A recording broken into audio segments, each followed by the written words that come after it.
Gracias por estar de nuevo con nosotros en Páginas Vivas, conversaciones de ayer, hoy y siempre, desde la hemeroteca de la Biblioteca Nacional de Costa Rica. Nuestro invitado de hoy es una figura emblemática de la cultura, de la cinematografía, de la televisión, del teatro, en fin.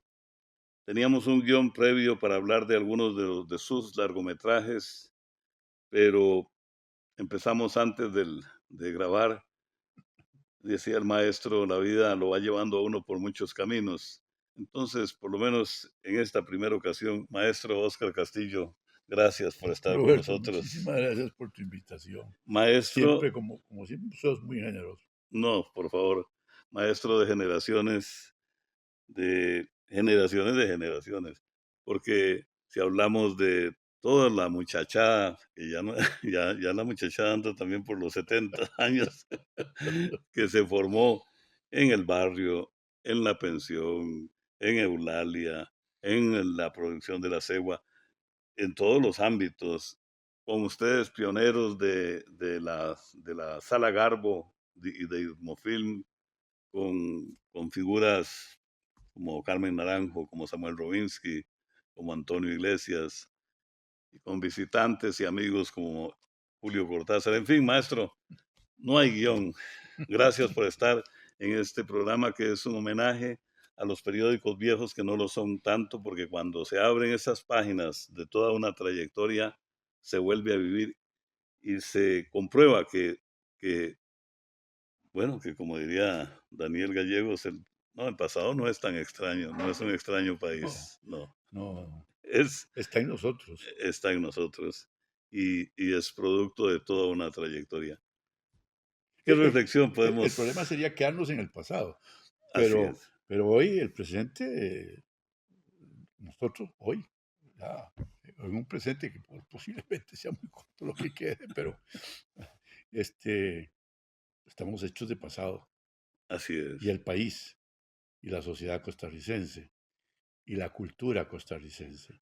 así es, Y es lamentable que a veces haya fuerzas eh, eh, que se quieren desentender de, de lo que es un ser costarricense o lo que es o lo que somos, así eh, es, latinoamericanos, así es. eh, en fin. Y en tiempos de las artes dramáticas o del teatro en Costa Rica, del grupo pionero del Arlequín, en aquellos años, con estelares, parejas estelares, Oscar Castillo, Aide de Lef, Sí, Oscar Castillo, Quitico Moreno, sí, sí. en fin, y toda esa vivencia, maestro, ¿qué reflexión podemos tener, aparte de que sí somos pasados, pero estamos aquí y vamos todo esto se está proyectando justamente por estos pasos señeros. Eh, Roberto, creo que todos los países, todos los pueblos que han olvidado sus raíces profundas, su pasado, su historia, son países condenados a sufrir los avatares de las tormentas que siempre están amenazando, están ahí presentes en el devenir de la humanidad. Pero eh, Hitler, Mussolini, Stalin, eh, todas estas sociedades que han pasado por regímenes autoritarios, criminales, genocidas, uno de ellos muy cerca de acá, eh, son gente que trata de engañar y de mentir con respecto a de dónde venimos, a lo que somos, a desconocer, a desvalorizar, a negar ese pasado y esas instituciones.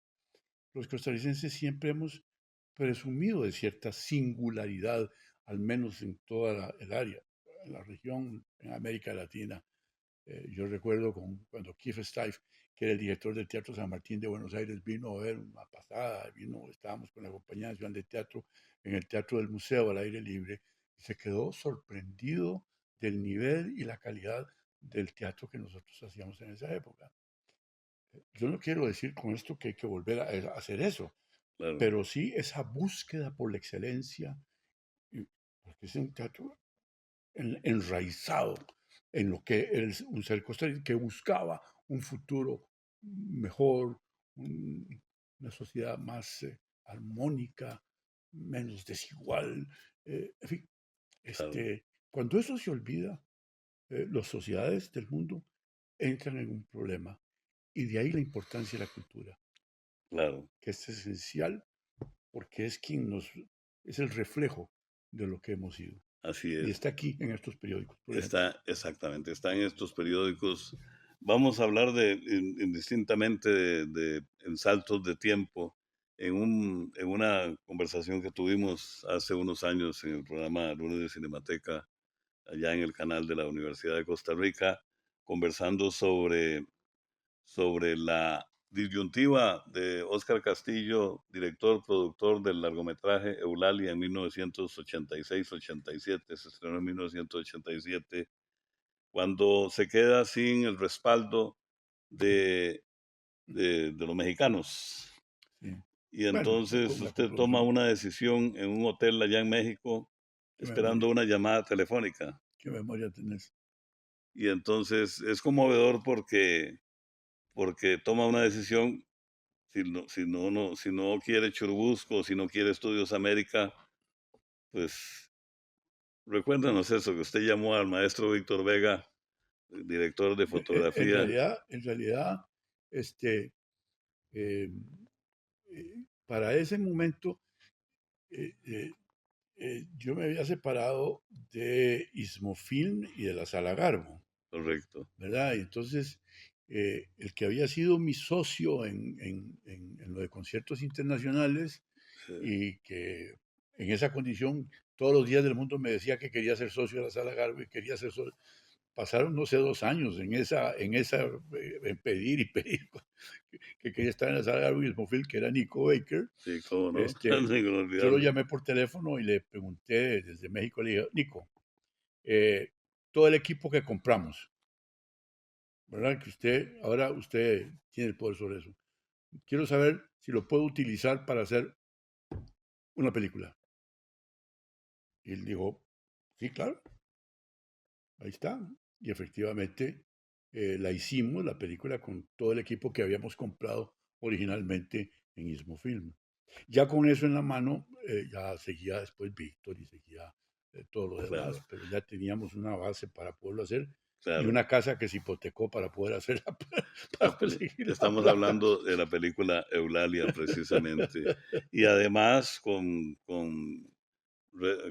soluciones sobre la marcha, sin que fueran improvisadas, porque es una de las películas más exitosas y no sé si aún la más taquillera en la historia del cine en Costa No, Rica. creo que le ganó Michael Jordan. Ya finalmente, Michael Jordan, sí, después de 40 años apareció Michael así Jordan. es. Cuando finalmente se toma también la decisión sobre la protagonista de la película, Ah, que es Maureen Jiménez.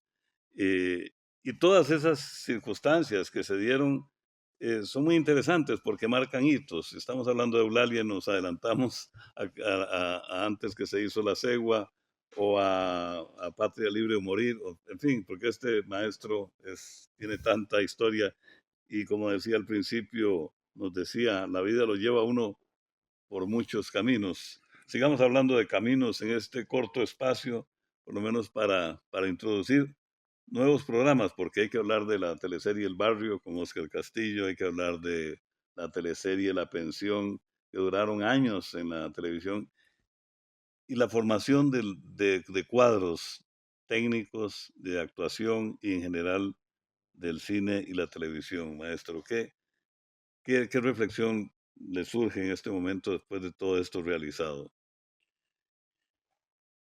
es que muchas de las reflexiones que yo puedo hacer sobre esto, eh, me temo que corresponden a otras épocas, eh, a veces un poco desfasadas, pero hay cosas que no cambian, hay cosas que van a ser así, eh, salvo que la inteligencia artificial se encargue de hacerlo de otra manera, ¿verdad?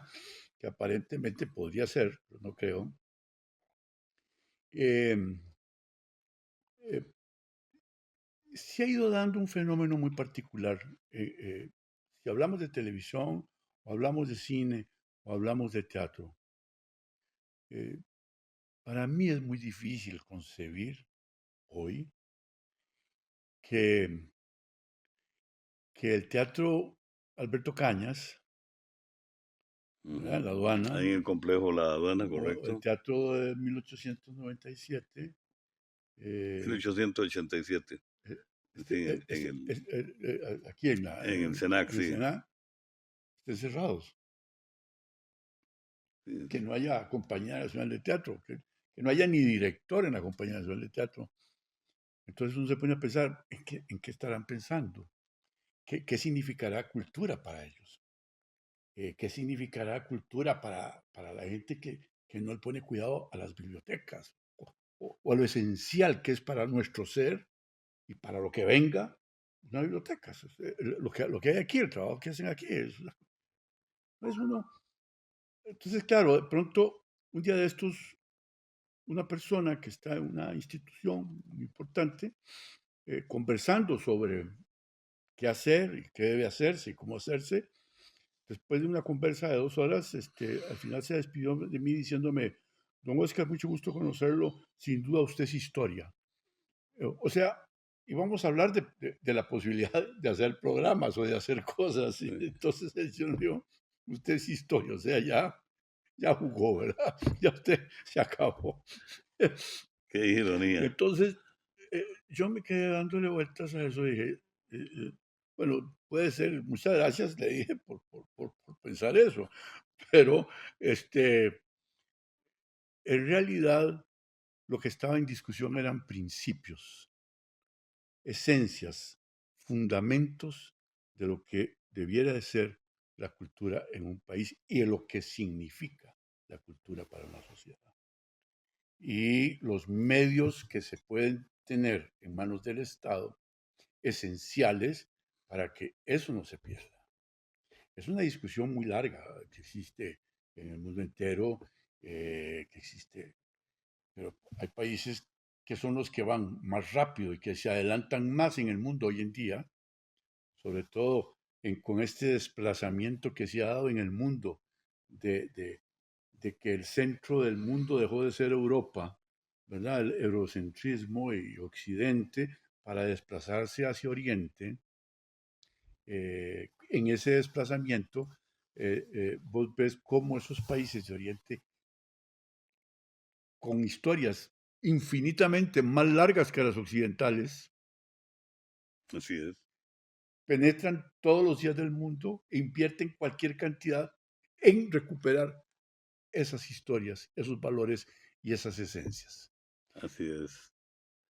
Estamos con el maestro Óscar Castillo conversando en torno, habíamos hablado de su trayectoria, de sus capítulos en el teatro, en el cine, en la producción, en fin, y pues es imposible seguir un guión porque hay mucha riqueza cultural y hay mucha vivencia actual en el maestro Óscar Castillo. Vamos a una pausa y volvemos a Páginas Vivas.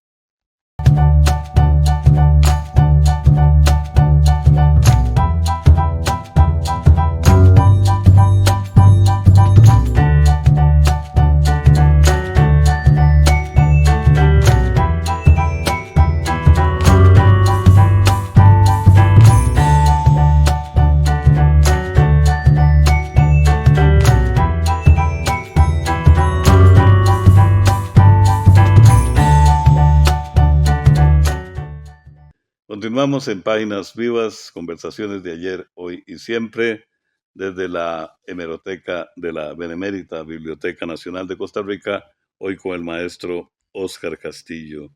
Como vamos poniendo páginas a nuestras conversaciones, ¿qué tal si nos detenemos unos minutos?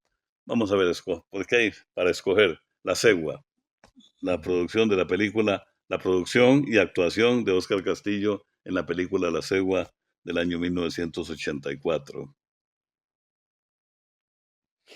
Eh, ¿Qué quieres que te diga? Es una... Bueno, la experiencia, por ejemplo, de la participación de una gran actriz mexicana que estaba empezando en aquella época o en su juventud y que hizo una gran carrera como Blanca Guerra, que hace pareja protagónica Sí, con usted. yo había visto a Blanca en Mojado Pavo, una película de Alfonso Arau, que éramos muy amigos, ¿Cierto? Sí, sí, sí. éramos muy amigos. Y entonces, bueno, cuando íbamos a hacer el cebo, la hablamos para que viniera y fuera la actriz. Ella debió haber hecho la cegua, no Sí, al revés. esa era una de las posibilidades. Ella, no. La habíamos pensado para Sí, el personaje que hizo porque era más, sí, más, más aguerrida, menos estilizada, menos correcto. esa visión del costarricense blanco de la meseta Ujú, criollo, sí, un poco que está en la historia de Beto y en sí, ese mito. sí. Este, pero ella hubiera sido su mejor película. Eh, Mira, esa película es el resultado de muchas circunstancias. Lo primero fue la razón de por qué hicimos la Sala Garbo y por qué hicimos Sismofim, etc. Eh, Tal vez puedo contar un poquito del antecedente de por qué se hizo, cómo se hizo y cómo fue. Era el gobierno, había en el gobierno de don Pepe, en ese último gobierno Pepe, ah, 74. ese, Ujú. había un embajador mexicano aquí muy, muy joven, pero muy empunchado, muy pensador. Entonces se hizo aquí, en el Cine California, por cierto, un festival del nuevo cine mexicano, porque así le habían puesto en la época del presidente Echeverría. Ujú, sí, Entonces vino una delegación de cine mexicano con las películas, con 5 o 6 películas, mexicana, sí, de ellos. pero enorme. De directores vino Arau, vino Hermosillo, vino Paul Leduc, vinieron como 4 o 5 De, directores de las figuras del cine mexicano. que sus películas y vinieron actores y actrices, Ofelia Medina, Ignacio López Tarso, qué sé yo. Fue una cosa, fue muy fuerte esa presencia del cine mexicano. Eh, Trajeron el topo de Jodorowsky. Y bueno, conversamos, nos conocimos, la pasamos muy bien, fue una semana muy intensa. Y Unos meses después, yo no sé cuánto tiempo después, yo era director de la Compañía Nacional de Teatro. Correcto. Y entonces me llamaron los amigos del Centro de Cine para decirme que había una ahí, que ahí estaba varado y que quería traer una propuesta, que si podíamos conversarla. Entonces yo fui a escuchar.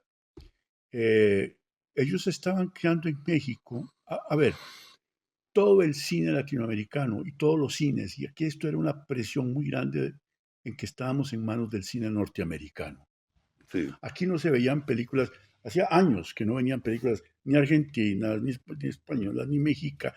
Bueno, mexicanas sí porque tenían ellos un cine que era el cine el cine central, central, correcto. pero era porque lo tenían Sí, ellos, pero brasileñas sí. no existía. Ujú, Había y lo mismo sucedía con la literatura, y lo sí, mismo sucedía con el teatro, claro.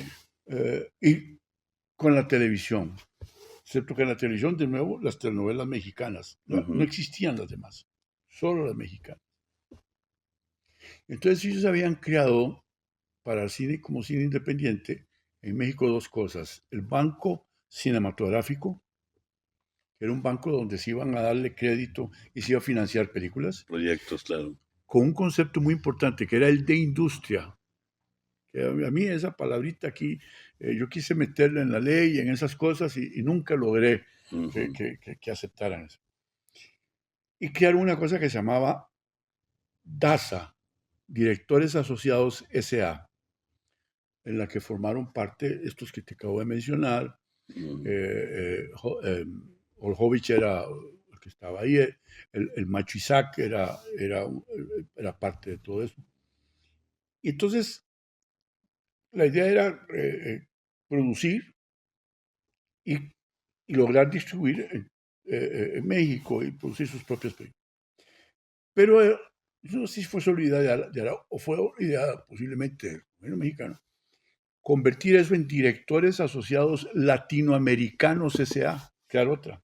ujú. Y entonces Arau se había venido a recorrer toda América Latina a Alfonso proponer Arau. Ujú, el asunto. Y entonces yo fui a esa reunión donde él propuso que hiciéramos, había que hacer un cine, había que tener una distribuidora, estaba pensando en México, aquí en Costa Rica, y una productora. Y bueno, me hicieron la propuesta, yo los oí, y yo dije, bueno, yo quiero, es una cosa de empresa y todo lo demás. eh, y yo me quedé quedito y esperé a que regresara Samuel, que estaba en esa época Samuel Rubinsky. estaba Ujú, estudiando guión en Francia, aparte de otras cosas que hacía, y estaba en el Banco Central dirigiendo la construcción del Hueco de la Cultura, que era sí, hueco en ese momento, que después se convirtió en plaza. A Samuel le tocó convertirlo en plaza. así es. Y entonces yo le dije, un día éramos muy amigos, entonces yo me siento con Samuel y le dije, nos habíamos ido estábamos por irnos del Ministerio de Cultura, Carmen y yo nos habíamos ido del Ministerio, Carmen Naranjo. Sí, por todo lo que había pasado. sí. Eh, entonces yo le dije a Samuel, mira, esta historia, este plan. Y Samuel me quedó viendo así, y los ojos le hacían vueltas para todo lado. Y me dijo, démosle viaje. Entonces empezamos a desarrollar el proyecto, el plan de la sala, de la productora y demás. Estamos hablando de la Sala Garbo, De Ismofilm de la y, productora y la Ismofilm distribuidora cinematográfica del Istmo. y la distribuidora cinematográfica del Istmo. Porque en esa Estaba época planteada las la... películas que comprábamos para la sala Garbo eran películas que teníamos los derechos para todo Centroamérica. La idea nuestra era distribuir por todo Centroamérica, como un territorio. Claro, Bueno, nos metimos y cuando ya estamos adentro, Samuel me dijo, mira, era muy fácil invitar a Carmen porque era muy amiga de los dos, ¿verdad? Y a estamos Toño hablando de porque era el que Carmen estaba Naranjo, metido en el centro de cine, Carmen claro, Naranjo, que había sido... Y Samuel dijo, y a Sergio Ramírez. Sergio Ramírez, que tenía experiencia porque Sergio era un gran emprendedor cultural. Él el había escritor Sergio organizado Ramírez el Mercado, primer festival de teatro centroamericano ¿cómo no? siendo secretario del SUCA, la primer Bienal de Pintura Centroamericana, Sí, la editorial Educa, la editorial universitaria centroamericana cuando él era secretario de Educa, así es. Educa. O sea, era un hombre que tenía esa vocación. y además amaba el cine porque desde niño había sido proyeccionista en el cine de su tío, allá en Matagalpa. Entonces, nos armamos los 5, conseguimos los créditos, etcétera, lo necesario, todo lo que se hizo, e hicimos esas 3 cosas. Yo después, con los años, decía, Carmen le dieron trabajo, creo que fue en la FAO, para toda América, para todo el Sí, Caribe, América Central, y entonces nos dejó. Al principio, bueno, ya hicimos eso. eh, Hicimos un par de trabajos con Carmen de proyectos. Eh, y entonces nos quedamos los 4. Yo le decía a Samuel que éramos los 4 hermanos Marx. Éramos como los hermanos Marx. Nos ocurrió haber hecho aquella inversión, aquella sí, cantidad de dinero. estamos hablando de Óscar Castillo, Samuel Rubinsky, Sergio y Sergio Toño. Ramírez Y bueno, y Carmen. Desde el principio Y estuvo Carmen Carmen. Naranjo, claro. Éramos los 5. Y, y yo le decía, éramos los hermanos Marx. Nosotros metimos una cantidad de miles de dólares de entonces, $500,000 o más, entre el cine, equipos. Trajimos cámaras de 16 milímetros a reflex, todo el paquete. Sí, Una SR-16, una BL-16 blimpada, 2 Nagras, que eran las grabadoras que había. sí, cómo no. Nos armamos, Sí, o sea, el centro de cine estaba armado con el Estado, así pero es, nosotros teníamos ya más que el centro de cine, más equipo, más todo. así es. Bueno, con la idea de hacer documentales, publicidad, pero fundamentalmente largometrajes. Claro, esa era la meta finalmente. Era hacer largometrajes. Y la vida, que te lleva por donde le da la gana, hizo que 4 o 5 años después, 4 años después, ya para el 84, no sé, por ahí cuando hice la serie, fue 82, 83, 1984. Se 83, no estrenó hay en memoria. 1984. Empezamos en 83, La Cegua, correcto. entonces, eh, ya para entonces habíamos estado trabajando mucho para la televisión alemana, habíamos hecho Patria Libre o Morir, El Salvador Vencerá, habíamos hecho La Insurrección, y habíamos hecho películas como Fray Bartolomé de las Casas, etcétera, con la televisión alemana, que fue realmente cuando aprendimos a hacer películas. Y ya había una producción importante. Yo creo que aprendimos con los alemanes en realidad. Eh, Hacer cine de ficción y documentales con un nivel de exigencia muy alto, más allá de lo local, como pudo haber sido mucho lo que se hizo, que era muy importante, importantísimo todo lo que se hizo en el centro de cine, pero una maravilla. Con un sentido local, otros documentales un poco más, ya más amplios, con una visión así. Y bueno, entonces así se hizo la Sala Garbo. Y cuando eh, dijimos, bueno, un día dije yo, bueno, pero hey, nosotros hicimos todo esto para hacer largometrajes. ¿Y cómo hacemos? ¿Dónde conseguimos la plata? Había sido muy duro llegar hasta ese momento. Nos hemos enfrentado con crisis muy gruesas. Había venido Sí, la devaluación en tiempos sí, era de una época muy difícil para Costa Rica y Centroamérica. todo lo que El fue tiempo de la la violencia, la postrevolución. cosa, Sí, la devaluación del colón frente cómo a no. los dólares. Y la contra nicaragüense y todo el Bueno, problema ya político. había pasado, ya habíamos hecho ya había triunfado los sandinistas en el 79 y bueno, había mucha guerra, ya había mucha Ujú. cosa. Entonces, ya llamé a Beto y le dije que si le interesaba que le hiciera una película sobre la cegua, que yo veía, por supuesto, Sí, sobre la leyenda de la cegua, con base en la obra teatral escrita por don por Beto. Alberto Cañas. Sí, Toño y yo empezamos a escribir el guión, Sí, puro cine al principio, y, pero en un momento dado tuvimos que caer en la obra. Bueno, claro. fue un aprendizaje, esto es puro aprendizaje.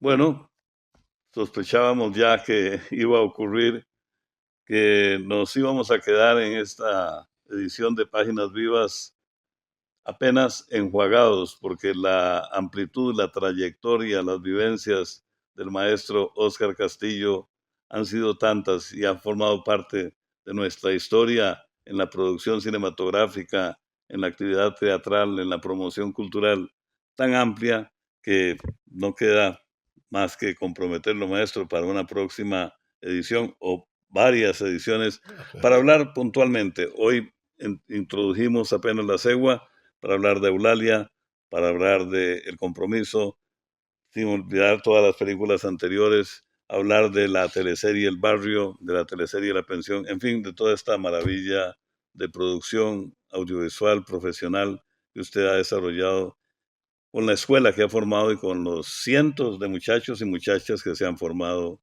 gracias a Oscar Castillo. Es así, maestro. Muchas gracias. Muchas gracias. Soy muy generoso. No, no. Muchas gracias. Quienes conocen la historia de la cultura en nuestro país y de todas estas áreas que hemos tocado saben pues que no se trata de un elogio gratuito en modo alguno, sino de un reconocimiento sincero de estas páginas de los periódicos que consignan la labor que se ha realizado en el cine costarricense, en la cultura, en el teatro, y Oscar Castillo es una figura fundamental en esta historia. Gracias porque estuvimos, por habernos permitido estar con ustedes y nada, los esperamos en nuestra próxima edición de Páginas Vivas.